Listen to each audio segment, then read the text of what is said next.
We're Zoom recording. All right. Hold your tongues, boys. We're live. This is being documented. I want to start by saying uh, welcome, Restoration Rebels. We are just a strong, small, but growing strong group of individual business owners and managers that are just, we're all just sick and tired of the way the restoration industry has gone.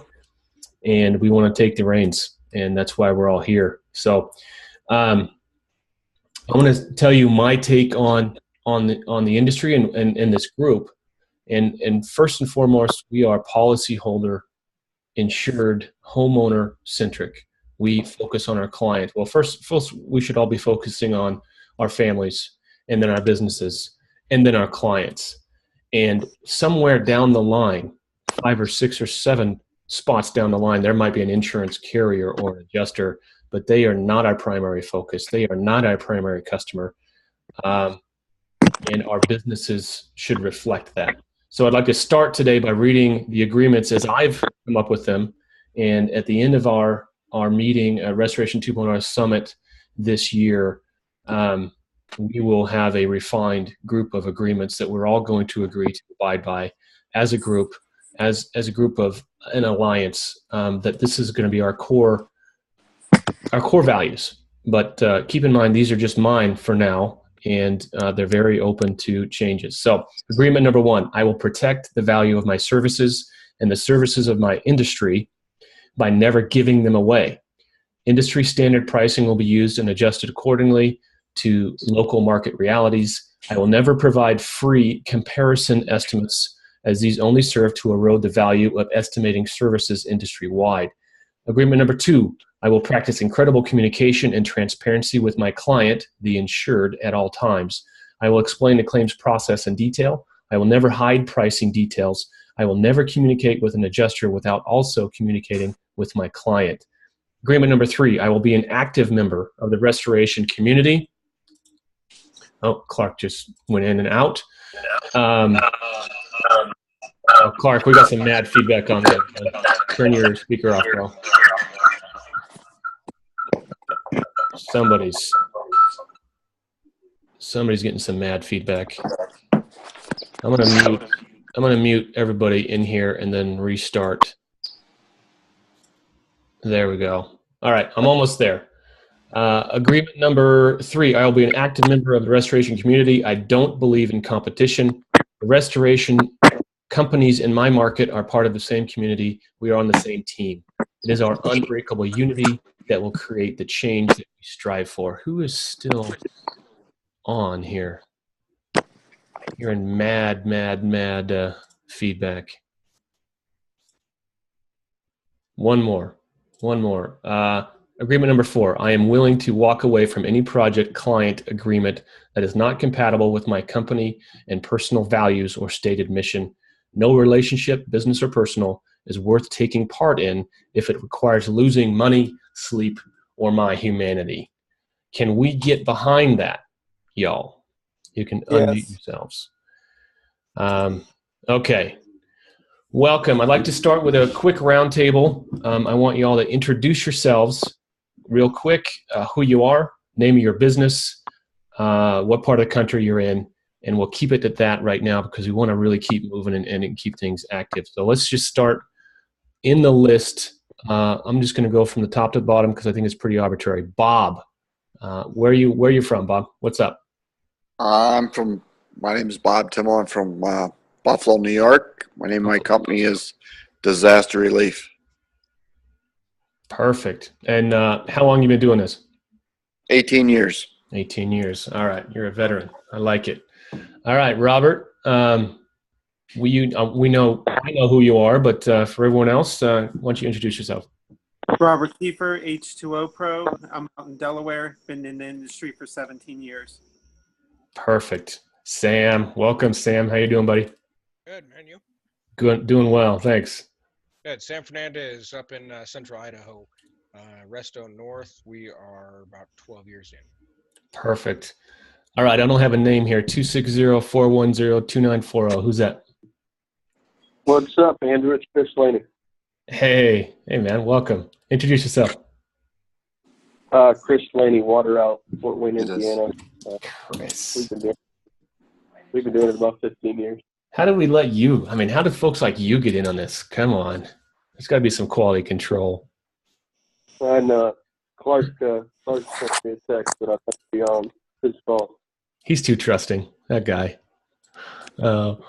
Welcome, Chris. Man, I'm glad to have you. All right, Brett Schusterman. Isn't there a cord plug in? Brett? Oh, I got to unmute him. My company name is Board Up Boys. All right, yeah, Brett. Sorry, I missed you there. I missed that. So go ahead again, Brett. Where are you from? What are you doing?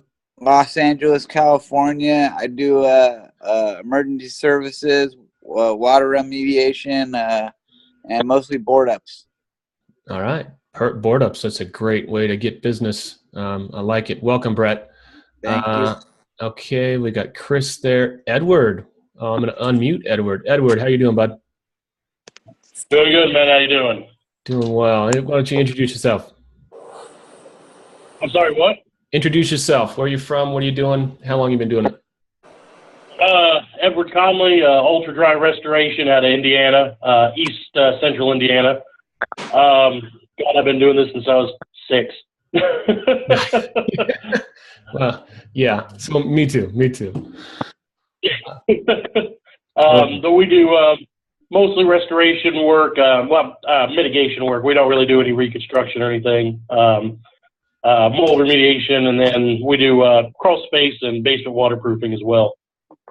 Perfect. All right, Mr. Clark Brown, welcome to the party. Good evening, Clark Brown with Michael and Son Restoration, living in Richmond, serving the Mid-Atlantic area from Baltimore down to North Carolina. Okay. Oops, I lost my chat view. Here, bring my chat back. Not that. And I look damn good on this video. I just wanted to say that. Say that again, Clark. I just wanted to say I look really good on this video. You do. I mean, that angle. I mean, I'm not going to argue with it. RS phone. What is that? Who is that? RS phone. Hold on. Southern California. There we go. RS phone. Yeah, that's the name of my phone. This is Jerome Reyes. Hey. Company's roofshots.com, serving all your roof report needs in the United States and Canada, and I am the designated drone guy. You are. So yeah. You are the drone guy. Jeremy, Glad to have you. Drone guy. All right, Sherry, welcome to the party. We missed you last week. Hi. Yes, I had the wrong time. So I rushed home just to miss you. I get it. Hey, welcome. All right, what's your story? Where are you at? Hi, I'm in Tampa, Florida, and with Next Gen Restoration, I do the marketing for Next Gen, and we do flood, fire, mold, crime scene cleanup, meth lab cleanup, all that fun stuff. And we even created mitigation software for restoration companies to use when they're doing a water loss. Perfect. And David Sweet is coming. Is he? He is. Well, David Sweet. Well, he's supposed to be here, but no, he's going to give a talk at the Restoration 2.0 Summit. So right. He's not on here. I was just going to text him, and then you called my name, so I thought I'd text away. All right. Whitney is the, well, I'll give you Norp man extraordinaire. Give me the Cliff's Notes, brother. My name is Whitney Wiseman. I am the owner of and Restore Force down. Having some trouble with your microphone there, my friend. And if anyone else that's not talking, do me a favor and mute their microphones. That might help. Anyway. No! Whoa! Whatever that was. Okay. All right, Whitney, go ahead. All right, Whitney Wiseman down here in Southern Florida with Restore Force and RFI Companies. I am also the executive director for NORP, National Organization for Restoration and Remediation Professionals, which is something that we hope that everybody will get involved with here in the next couple of years. sooner than later, hopefully. But Yep. the goal is essentially to get everybody involved. It's just the proverbial seat at the table, and the more people we have, the bigger our seat is. So essentially the essence of the story. I agree 100%. NORP is going to be my association. I think we're both headed in the same direction, and we need each other, and we need an organization that doesn't have isn't in somebody else's pocket. Let's just leave it at that. I think our industry is full of associations that have been around a long time, but they've also affected their credibility by allowing outside influences to unduly influence the standards and practices that we all try to adhere to. So NORP is going to develop the standards and practices and the training that we all need without all the bullshit. Is that fair? Essentially, everybody has their place in the industry. Just like every school has its fit in the job place. So the idea is to make sure that we, as professionals, choose what tools we're going to use on the jobs in which we're taking place. So perfect. I don't think it's necessarily important that insurance companies and other material interest parties, as far as payments go, are having any say in what it is that we do or how we charge for what we do or the prices of what we charge. At the end of the day, the people who should be deciding that, for instance, I'm a general contractor in Florida, and in order to do what I do, I determine my prices, and I come up with an agreement, and up until the end of the job, it's pretty easy, clean. And I think as long as we get set up with a similar system, our industry will be very capable of cleaning things up, if you will. Yeah, I agree. Whitney, we're having some audio issues with your pickup there. It's cutting out pretty bad. So I want you to look at that. Pete Dizzle. Pete Dizzle. Really? Welcome to the party, bro. What's up? He can't hear me. Who? You and the What's going on? Parker Olson guy. Hey, I'm just joining in. I'm not a contributor, man. You are a contributor. We're all contributors. All right, Parker, you're in Washington State. How long have you been doing this? I've been in the industry for about 8 years, but I've just had my own company for about 3.5 now. Okay. Awesome. Okay. Well, why don't y'all go ahead and mute yourselves one more time. Because I'm getting some bad feedback from somebody. I made a poll out there. So yeah, I can still hear somebody's feedback. Who is that? Hey, Parker, why don't you mute yours? Might be that. Try that. There we go. Okay, much better. According to the poll, most of you want to talk about the future of the industry. So who wants to raise their hand and talk about their take on where this industry is going? I've got a definite take. I read some very interesting articles today on LinkedIn, but I want to hear what everyone else's input is. So who's going to raise their hand? I need somebody. Not me. Yeah. On here. All right. Sherry, you got an input here? No? Okay. I do. But I actually want to be last or second to last. All right. Because I hear what I want that spot too. Okay.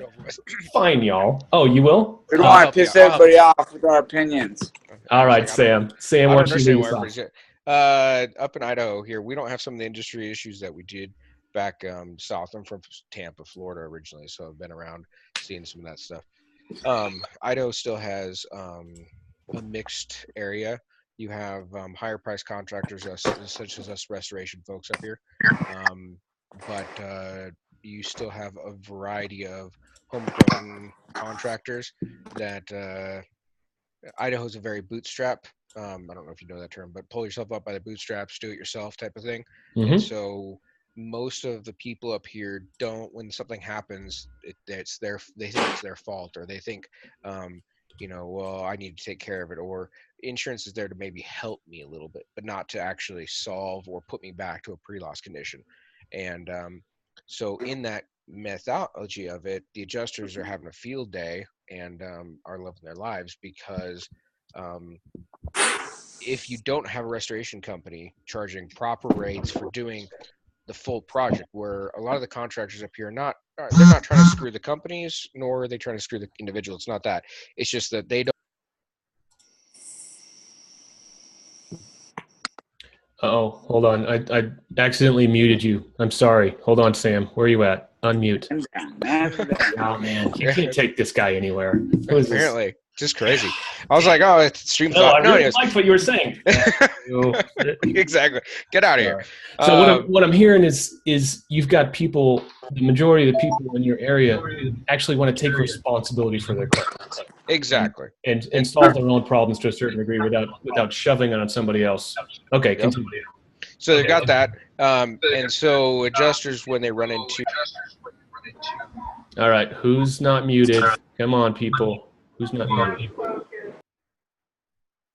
There we go. All right, go ahead. Uh-oh. Sam? Damn. Sam. Yeah, that wasn't me this time. I swear to God, it wasn't me. Sam Fernandez, I'm unmuting you. There we go. There you go. Yeah, because it pops up a notice that says you are muted by host. Well, this thing's jumping around on me. Hey. Okay. Anyways, we'll wrap that up. The short version is contractors here do not a half-ass job because they don't think of it as a half-ass job, but because of what they would do at even their own home, right? And so they miss on doing a lot of things that they should be done properly according to our industry guidelines. And so therefore, we're still ahead of the curve with exactment pricing. So I don't have some of the issues that we have on there as much. Like our drywall is super messed up, little pieces. But overall, we still make pretty decent money on exactment. They just fight us tooth and nail on everything else, specialty bids and so forth. So I see our industry a couple of years ago really did a bunch of stuff regarding like Safelite. If you guys are familiar with the auto industry for the glass, I see us maybe 5 within 10 years. I see the industry splitting hard between those and accelerating what we already see right now with, you see the TPAs really pushing hard.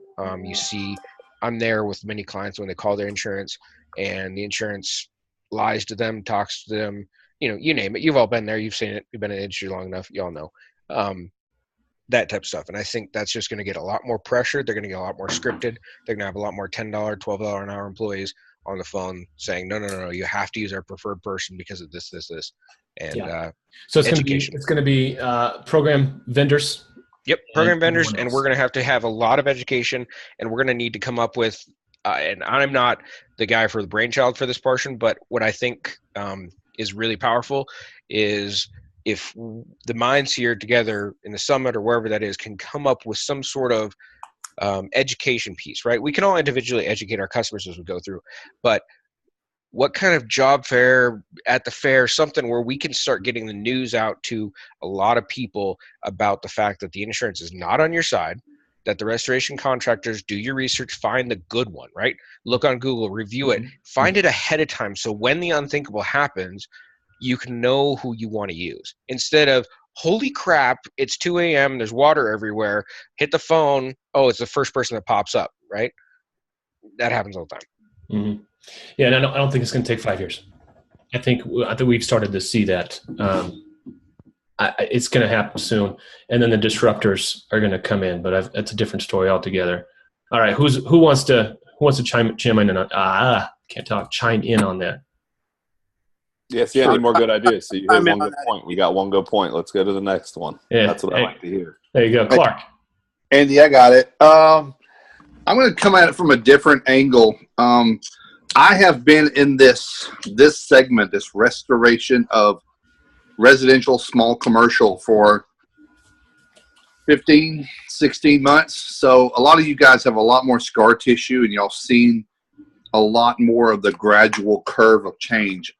Jumping right into this industry coming from the primarily commercial large loss side, which doesn't really struggle with these same things at all. It's really funny how that works. But I think that if you back out, if I come way back and look at this industry, started somewhere, maybe, it started in the 40s, 50s, carpet cleaners kind of evolved into where it is now.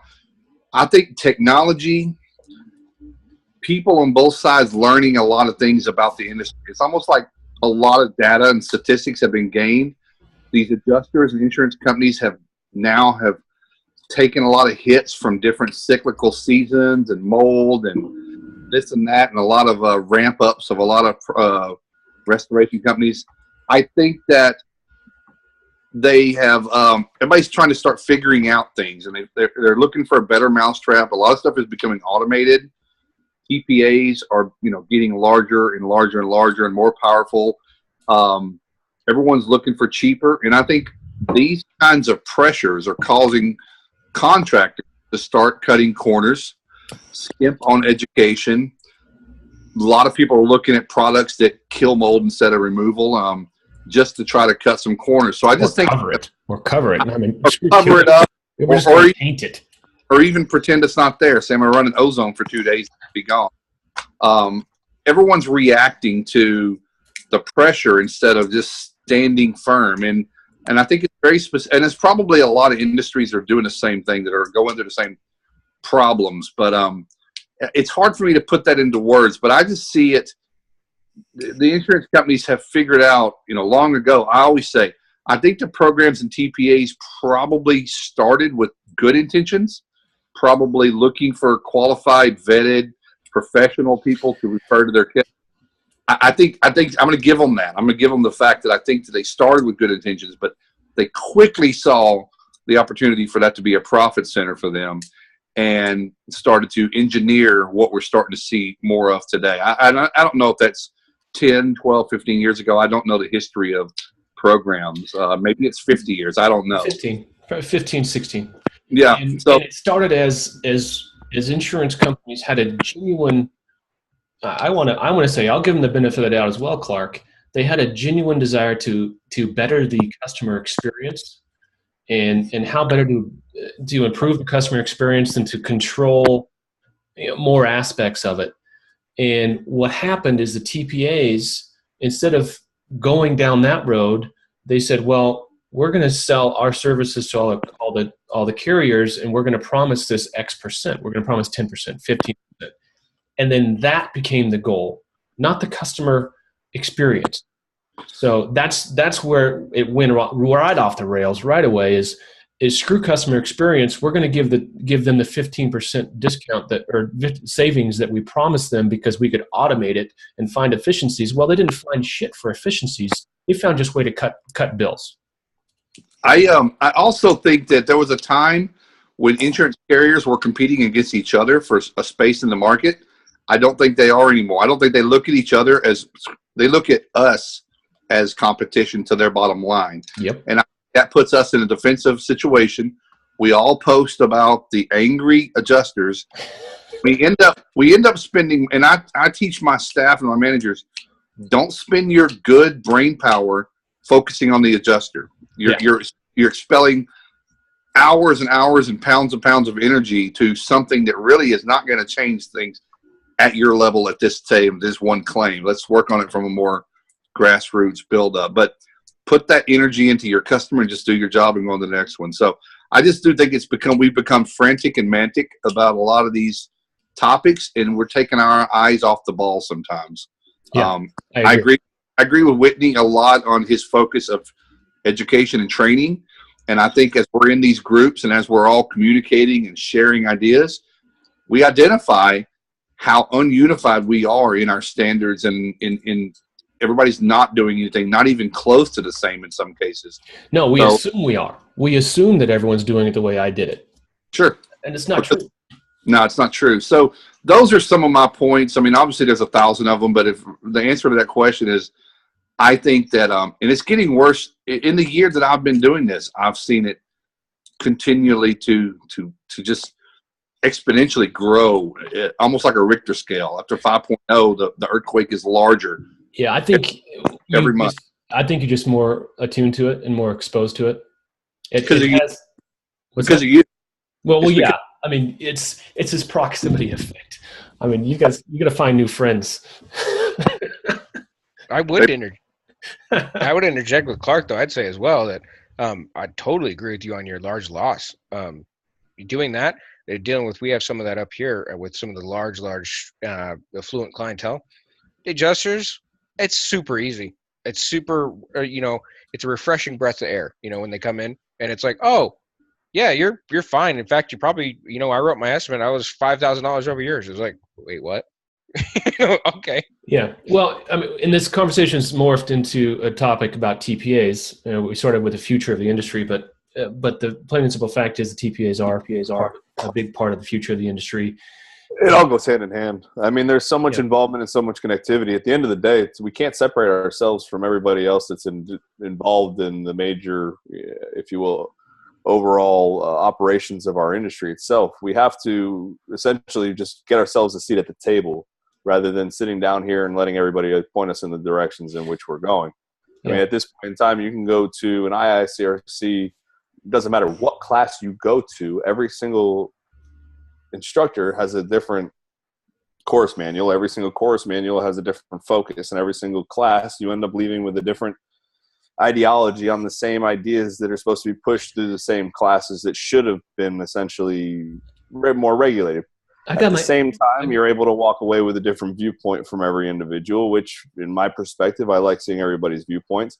But it's very important that we make sure that the important things that should be taught are taught. And it's not just taught to existing companies and people who've been in the industry for years. It's really the most important thing for the longevity of our industry is teaching entry-level technicians how to do things and build a foundation in which they can grow off of, not teach them a bunch of bad habits that they have to relearn how to do things over and over again. Rather, train them how to do things correctly, train them some techniques, train them some, if you will, skill sets, give them something to work with, some tools to put in their toolbox so that when they go out on the job site, they're not just bare hands, no PPEs, they don't know what a thing is they put a bandana over their face to protect themselves because they want to protect themselves, but they don't know that if they ask for a dust mask or if they ask for a respirator, it'll go much farther. So, educating these guys is a huge thing. And, just to touch on some of the education that Sam was talking about is, one of the most important parts of this whole entire process is the outreach program. It's reaching out to whether it be homeowners, property owners, anybody who owns physical complexes, manage the complexes, anybody who's involved in these processes that we deal with on a daily basis. It's educating them in what it is that we do so that when they're out there, they're not questioning what we do. They're looking, okay, they're coming in, they're extracting the water, they're mitigating the damages, they're setting up drying equipment, completing any demolition that needs to happen, going through the dehumidification process, getting everything back to a state of, dry standard, if you will. Once they move past the dry standard, then you can begin doing your build backs. If you're able to standardize the process. Setting expectations and then letting everyone know, all the players know, this is your responsibility. This is what you need to happen. It needs to happen for you. This is our responsibility. This is what we're going to take care of for you.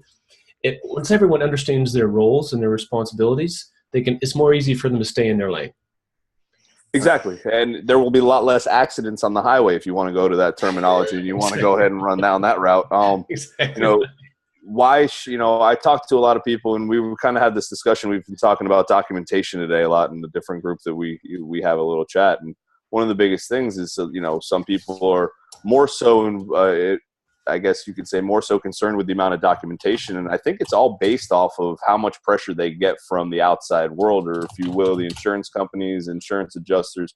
If they're getting more pressure, it becomes a regular practice. If they're not getting necessarily the pressure and they don't feel the need to, it's not necessarily hit their area. I really feel that the worst hit areas are more focused on getting the documentation and everything. And it's not so much anybody's fault. So whereas as it is that there is no standard and we're in an infancy, the industry is in an infancy, if you will, and we're learning every single day what it is that we do. And I think that if we're able to come together and create a set of processes, billing processes, standardized prices, as well as standardized practices that we use to, whereas when we're submitting a bill, here it is, don't call me with any questions, I don't want to deal with your bullshit. I think That's the biggest thing. We should not be taking phone calls at 8 o'clock, 10 o'clock at night, 7 o'clock at night, or really 2 o'clock in the afternoon at that, answering a question as to why I had a dehumidifier on this job. They should be able to look on a log, see why, if there was still increased grains in the air, increased moisture in the environment, any materials that are still holding any or retaining any moisture, things along those lines. And if there's reason to actually sit there and document why you're having the equipment, then yeah, stick the equipment there. If it takes 10 days, it takes 10 days. I really am going to walk away, and I think I'm going to say this every single day to everybody I talk to, but Mickey Lee came out and he said one of the best little phrases that I'm going to, maybe I'll even go get a tattoo just to do it on this sense, but it's not dry till it's dry. And at the end of the day, there is no 3-day standard. There is no 5-day standard. If you're dry in 3 days, you're dry in 3 days. If you're dry in 5, you're dry in 5. If you have a concrete issue, if you have some materials that are holding an absorbent amount of water, you need to make sure that you address them properly. Don't just leave because an adjuster tells you, oh, we're not paying for that. Well, yeah, you are. I'm not leaving a job without it being taken David care of. That's Sweet liability. is amazing with this, and he'll be giving his more than 2 cents on it isn't dry until it's dry. And I do the same thing when I'm writing estimates. You know, it's not a creative writing exercise. The shit writes itself. I'm not making things up. So you can't make it dry in 3 days just because some adjuster says it should be dry in 3 days. Well, guess what? It's a physical impossibility sometimes. Actually, most of the time, I would argue, it's impossible to dry a structure in 3 days properly. You can dry most areas and all structures in a quick amount of time, but there's going to be residual moisture hidden in pockets and trapped in little areas that need attention. You know, every job is not your standard training scenario, and at the end of the day, none of these things are standardized anyway. So there isn't one training facility that is standardized from another. So I came out of, I had my ASD and my WRT. I came out, I couldn't start a truck mount extractor. I didn't know how. How backwards is that? You know, these practical things that we should learn when we take thousands of dollars worth of classes, we're not getting. And that's where we're falling down. Who brought, oh, Zach, you're new. Zach, what's up, man? Superior, I can almost read your shirt. Superior Craft and Clean. Unmute yourself. I'm going to unmute you. I'm going to try to unmute you. Where are you at? Unmute. Where are you at, Zach? Come on, guys. Hey, man. Welcome. What's your story? Oh, I'm just listening to you guys for sure. All Learning. right. Oh, you got some carcasses in the back there. Oh yeah, here I'll spin this way. So No, I'm for it, man. You got some trophies back there. Well, future trophies at least, huh? Oh yeah, some old bones. Nice. All right. So yeah, guys. I mean, I'm just listening and taking in part. I haven't had many issues with adjusters myself. I listen to the horror stories, and I don't know how to handle them myself because I'm kind of new to it. But at the same time, kind of go back to what Clark said. I had gotten a commercial job in January where the adjuster came in and said, "Look, man, it doesn't really matter. Just let me know so we can get together on this scope." Yeah, let me know how much it is when you're done. I love it. Yeah, it's amazing how much better that is. But at the same time, we're working a little small sink loss right now, and the guy's coming in and saying, "Well, look, I'll only pay $4,700, and my mid bill is $4,900." So, it's kind of one of those things, tit for tat deal. But hey, what do you say? The bill is the bill, And we were just kind of talking earlier with Whitney and the other group, and it kind of brought up the fact that my mother has been in this industry for a few years, and more than 25. She was a kind of what you would call a white van, company. You work for whoever you can, subcontractor basically. And we had a fella in town who had a lot of work, and we worked for him a lot of fire jobs. And we didn't get into much water damage 15, 18 years ago. My mom wasn't putting dehumidifiers down. They'd open up the windows, work on the job for 2 or 3 weeks, and get it ready to get rebuilt. It would take a couple months to get the place back going. Nowadays, it's a different game. It's a totally different game now. Things are happening a lot faster on the job site. There's a whole lot more equipment being brought back in. Homeowners are, really being pushed to get back into the structure. It's cutting costs. The bottom line goes back to the bottom line. But at the same time, we're the guys who have the ability, and the bill is the bill. I got guys in my town, in Louisiana. These guys have never heard of fucking Exactimate Cap. No. If they didn't go through Katrina, they never heard of that. Mm-hmm. They turning in bills that a line item bill. They never heard of that. Mm-hmm. They turn the bill in, and that's the bill, and they get reimbursed all the time. And you got these guys out here that are giving a ton of ammunition to the insurance company to just pick them to pieces on the claim and say, I'm not paying you for this, I'm not paying you for this, and I don't pay you for this, and I'm not paying you for that, and I'm not paying you for this. It's in my opinion, it opens up the door for a lot more ability for them to pick you to pieces if you go towards the line item deal. But at the same time, I hear the other side of things, and the way we actually operate is, go through a third-party estimator. They draw up the estimate for it. We turn it in direct payment, and it's gotten paid every time. Mm-hmm. I haven't had an issue. But at the same time, I have starting to see how the issues could arise, and right now having a small one. But it is what it is. Yeah, Clark, what do you got to say, Clark? Yeah, I want to do. I know we're trying not to harp on one topic, but when we talk about the delta between the commercial and the rest of the residential side, I think even though the per job average on a commercial is larger, it's a much smaller percentage. So I think the insurance companies have statistically gone after the larger piece of the pie. It's frequency versus severity. Yeah, so keep going. Yeah. So they're looking at the frequency, the quality, the quantity. And also on residential, there's not the issue of BI, which is business interruption, which is a big issue on commercial. They're looking at a much larger number for every day that they don't have a business open. So sometimes it's easier just to say, get this thing dried for as much equipment as you say you need to, because this movie theater is losing $30,000 a night, and that's not even bill. So yeah, I think some of the things, but I wanted to, something I left out. You said, where do I see our industry going? And I know OP is going to talk heavily about this, and I know there's a lot of people on this call that agree, including Robert. I know runs a set. We're going to have to set ourselves apart. We can't just do what we used to do. We have to go that extra mile, find new. I don't want to use the word tricks, but find new things. Give every customer a something and throw it in. Handwritten thank you cards is something we do. We send cookies to every customer that's over 2,000. It sounds corny, but man, they will be all over Yelp and Facebook singing your praises because of the little stuff. And I think we have to brand ourselves differently than just water suckers or structural dryers. That doesn't sound very sexy. So we got to start looking at ways to connect with customers. But I think that's another way the industry is going in some markets and probably should continue in all markets. Yeah, I agree. Can I jump in on that? Sure can. Yep.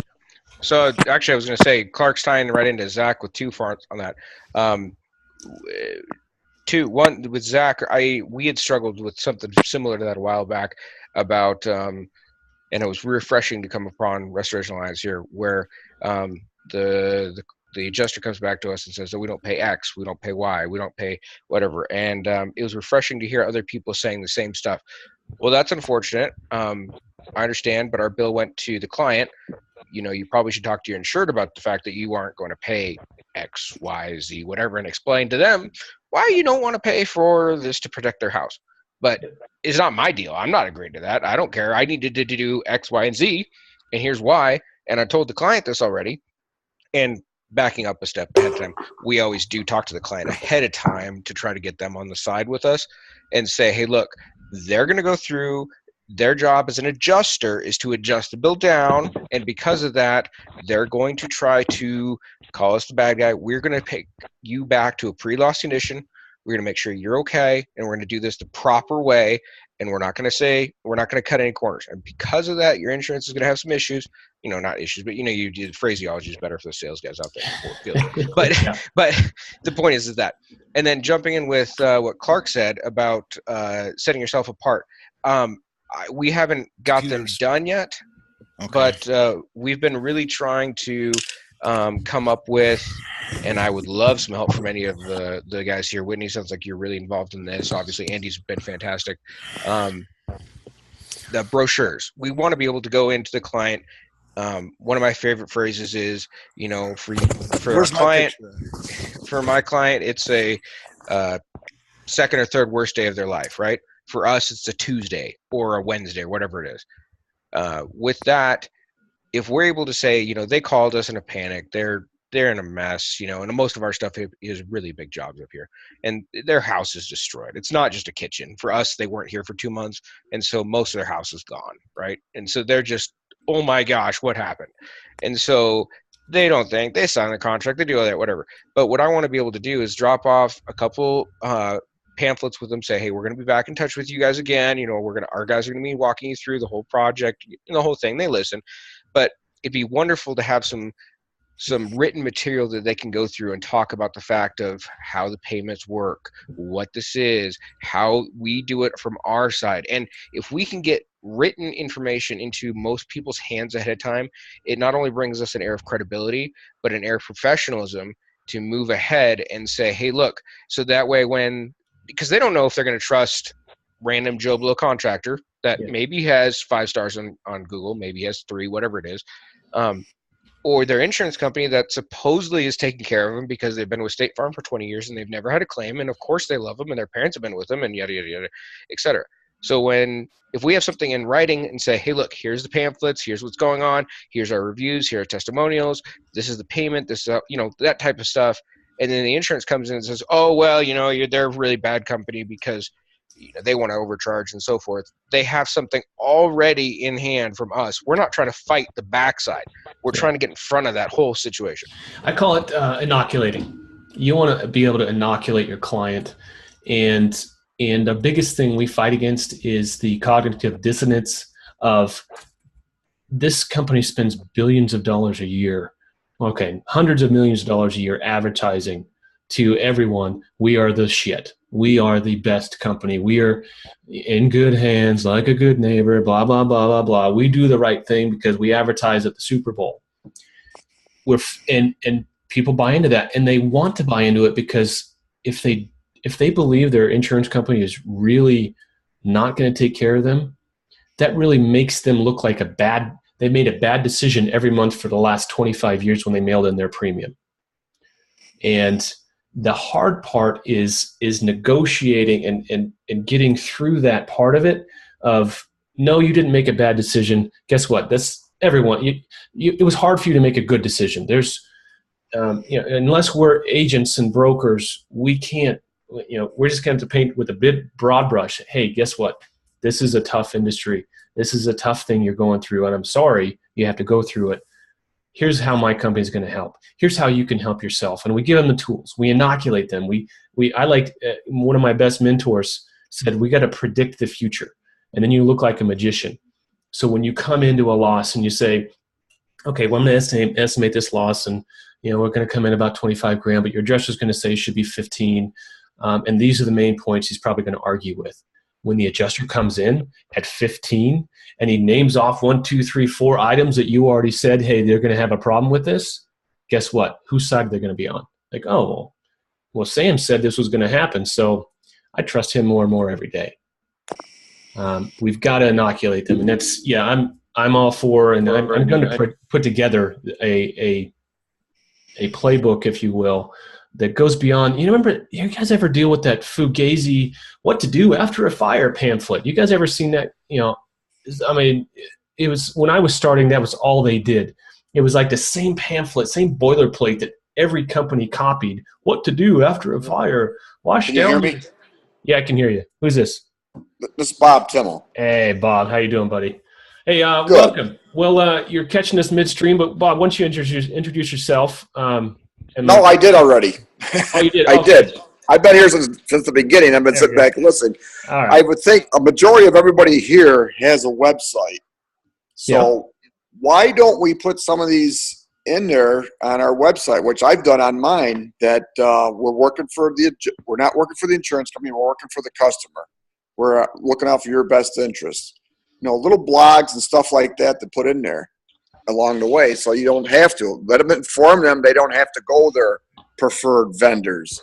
They can pick and choose whoever they want to work on your house. It's their prerogative to do that. Things like that is what I think everybody should be doing, is putting something like that in there. Also, and putting it for our meeting, part of our estimates, our opening statements. We got to put it in multiple places. Yeah, go ahead, Bob. and our meeting you got coming up, it would be nice if we could find somebody who knew insurance law to maybe have a say that would meet with all of us out there and tell us what our rights and stuff are. In reality, well, that's what David. That's what David policy is talking about. David's deep in that, so that's what he's gonna be talking about. Yeah, I think the biggest thing everybody loses sight of is, in reality, the insurance company has their contract policy, whichever you want to call it, is with the homeowner, and that's it. And you have yours with the homeowner. That's the common thread, and we need to stay with that common thread. We should not have to be talking to the adjuster. If he calls me up, and I've been telling these guys, they're getting so now they don't call me anymore. They call me up and say, hey, you charge too much or you have an extra piece of equipment. I says, you need to talk to the homeowner. I don't have a contract with you. Yeah, and you need to tell them what you're not going to cover. Why are you calling me? Yeah. Exactly. Why are you calling me? I think you got the wrong number. Oh, I'm sorry. I think you mistook me for an insured. I'm sorry. Exactly. And they don't have any if and but. But the reason behind that, if you stop and think of it on their side, is they have homeowners got replacement costs, and they got to satisfy that homeowner. But if they can go to the contractor, have them cut that price, get it down, make them look good for their bosses, and they're not violating the homeowner's policy. Yeah, that's what we got to realize. Exactly. Parker, hey, Andy, did you want to chime in there? No, you just want to swing. All right, go ahead. Who's this? It's Robert. Oh, hey, Robert. I can't. You're not coming up when I can't see you pop up. Go ahead, Rob. Oh, I don't know if this is any better. Yeah, it's a little dark, but there you go. So anyways, I think that the whole like pamphlet idea and stuff, I'd like to argue that's a terrible idea in my opinion. The reason why is because if you're putting out pamphlets and when you or all over your website and all your marketing material is all about we're for you and not the insurance company, you're starting off with a negative. The first time they interact with your website, it's a negative. If you go to their house and one of the first things to say is, hey, I'm sorry about your loss, but don't worry, we're going to make you whole. We won't let the insurance company screw you. We're here for you. They don't want to believe that because, like you said, they paid that premium for so many years. They're in denial to begin with. You come off like that, you don't come off as caring for them. You come out as trying to land the job and save your own ass. And that's how I see it. And then just a quick one on the future of where I kind of see this whole thing going. I think I'm a prime example. 17 years in the business. I think I got currently 33 certifications and just about anything that has to do with water, mold, carpet cleaning, all that good stuff. And I launched my business. Yesterday was yesterday or the day before was our 2-year anniversary, and we're not taking on any insurance claims. We're getting asked to be part of different like small carriers and stuff like that, and brokers to take on their stuff. And we found a niche, and we have so many other ways that we're generating work that you're going to find more restoration contractors like us that still love the business, but we found ways to market ourselves and be trusted in the community that we don't need the insurance work anymore. And so there'll be a greater divide, and there's going to be the TPAs pushing their national franchises, and then you're going to have people like myself who love the industry but are saying I'm not going to participate in that anymore. I'm going to go out and I'm going to teach myself marketing that comes outside the industry and everything else, and figure out how all these other companies are really bringing in their work that have nothing to do with insurance, and I'm going to start maximizing our revenue streams through that stuff. Like one particular one is I teamed up with a pest control company they give me one job a day, one crawl space encapsulation, which includes mold remediation, a day, every day. and that's just one of them. So it's outside of the box thinking, because we want change and so on and so forth, but we can't focus on trying to change everything, but not looking for other avenues to save our business while we're fighting this long fight, because it's going to be a long fight. I agree. It is going to be a long fight, and I think there's going to be a third option. I mean, so everybody, and everybody's touching on so many amazing topics that we talk about so often, and I think this kind of just puts so much more pressure on the fact that if we don't come together as a unit, and I'm not talking about a Facebook group, I'm not talking about online, the organization is one huge route to do that. Obviously, I'm not here to necessarily push the organization, but the fact of the matter lies is that everybody that tells me every story, I can see the way that it correlates between different aspects of the country, whether you're in the Southeast or you're up north. Everybody deals with different things, and I think that it's really all in phases. I think Clark will agree with me, because I completely agree with him as far as the commercial versus the residential. I mean, a majority of my customers get the coverage that they need on the commercial 100% because of the fact that my cost to do the restoration project is far less than it is for the business to be out of their space for a longer period of time. So the insurance company is more than willing to throw money at those kind of losses, because the customer's loss of use is just, on an economic state, it's not comparable. The restoration is a drop in the bucket, so it's not even the same thing. But when we come to this, every single state's insurance runs their insurance policies different. Every single homeowner that buys a policy is buying a policy in which they don't even really know what they're getting. Right. They don't know whether they have microbial growth coverage. They don't know whether they have certain caps for certain things. They don't know whether they have clauses that say certain things. The biggest problem here is essentially that there's not enough attention being brought to, I guess, some of the sources. I mean, as restoration contractors, we have to understand that in order to do what we do properly, we have to find the source of the water. We have to find the source of whatever it is that we're dealing with in order to make sure that we mitigate it, stop the leak from happening, whatever it is, and dry the building and end it. So if we find the source of our issues, which draws back a lot to the other areas and the other, focuses, if you will, of the industry, whereas you can say insurance practices going wrong, lack of training, education to homeowners, a lot of these points that everyone's really bringing up. Well, here's the roundtable discussion. We have our conferences that are happening at the end of September. The most important thing is to bring these things to light so that we can actually act on them. Putting educational, I agree. Not putting it into writing and that we sit here and we do this is one thing. I agree. I don't think we should put it into writing.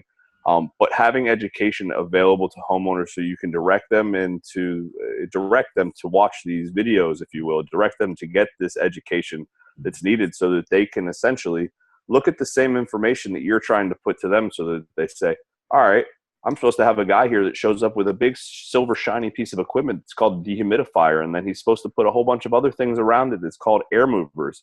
I got to make sure that he does this. Okay. And he's supposed to make sure he checks for moisture in the different areas of my house. Hey, sir, did you check for the moisture in the different areas of your house? Oh, no, I didn't, ma'am. Let me go check that corner. Okay, good. Thank you very much. If the customer knows these things ahead of time and can actually call out the contractors coming to their house, it's like saying to a landscaper, don't cut down this tree. Well, they know they don't want the tree cut down, so they can tell them not to cut it down. But in our industry, they can't tell us what piece of drywall to remove. They can't tell us what pipe to fix, where to dig, where not to dig, where to set up containments, how much negative air is necessary, what air scrubbers work for different things, how negative air machines differ from air scrubbers that differ from air filtration devices, you name it. There's so much depth in our industry that it's not necessary to teach them all this stuff, but to give them an idea of the process that's going to be taking place in their house so that they can watch a little overview video, something like that. Sure. Those are the type of things that we're looking to put out there as far as the organization. We want to make sure that our members' fees go to good things, hence a resource for their customers to say, okay, listen, here's what we do. Go ahead onto our website. Here's where you can back check us. On top of that, you can see our standards. You can see the way we want things done. And there's actually a resource and a free membership there for you as a homeowner, so you can see everything that's needed for you to be able to do what you do. Sure. That way, you're not relying on your business to push these practices. You have an organization that's out here pushing this, that's being able to support you, if you will. And that's why we started, essentially. I'm with you, Whitney, and I'm with Robert that we can't start on a negative, and I agree wholeheartedly. That just it never, talking bad about someone to start out a conversation never works out well long term, as far as building trust and building relationships. And there also needs to be the education you're just talking about, Whitney. There needs to be, they need to know what comes first, A, B, C, D. They need to know what are the 3 most important questions to ask your adjuster. Is this a covered loss? Is there anything in my policy that precludes any of these repairs? When can I get my ACV check? And then beyond that, what questions should I be asking my contractor? When can you get here? How soon will it be dry? How soon do you expect me to be back in my house?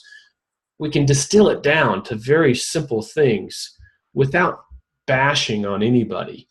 But I think it needs to be in writing. It needs to be 100%. We don't go to the hospital and call the insurance company and say, "Hey, I'm bleeding excessively out of my throat. Now should what? I let the doctor to put a bandage on that, stitch it up, or should they, tell me that I'm going to die?" You tell me, because you know better than the doctor. We go through all this training, and once again, we're with our standardized pricing program that we're trying to put forward, we want to make sure that there is a range of prices for labor. One thing we can't do is basically tell you in an area that you have to use a certain price, but what we can do is recommend based off of the experience and the training in which your individuals may have of what it is that you should be paid for. I know with the amount of money that guys and myself, we just went to a class last week. We had 10 or 12 guys. There are 10 guys that were from the group. We went to the commercial drying specialist class with Mickey Lee, and it was an amazing class. And it's definitely an advanced class. It's definitely in a step above your applied structural drying class, if you will. A lot of the same topics are covered, but in all reality, so it's nothing too much more crazy than that. But getting the advice from your peers, I think the best part of the class was the fact that we came together as a group and we had that much input from 10 individuals who were all on the same page, and essentially we were all asking the same questions, looking to do the same thing and grow our businesses similarly. Every single person that was at that class, I know at the end of the day, regardless of how they bill, what contracts they use, the way they do documentation, no matter what, the one thing I knew from every single one of those guys that I met is that the customer came first, and that essentially they're not out there looking to rip people off, put in a piece of equipment in there, or charge for stuff that they don't even own. That's our problem down here. Guys are charging for stuff that they don't even have in their warehouse. I thermofogged the whole job. Did you really? I saw you with your HVLP fogger up there, and you're doing what you need to with that. I get it, but you're not thermofogging anything. Yeah.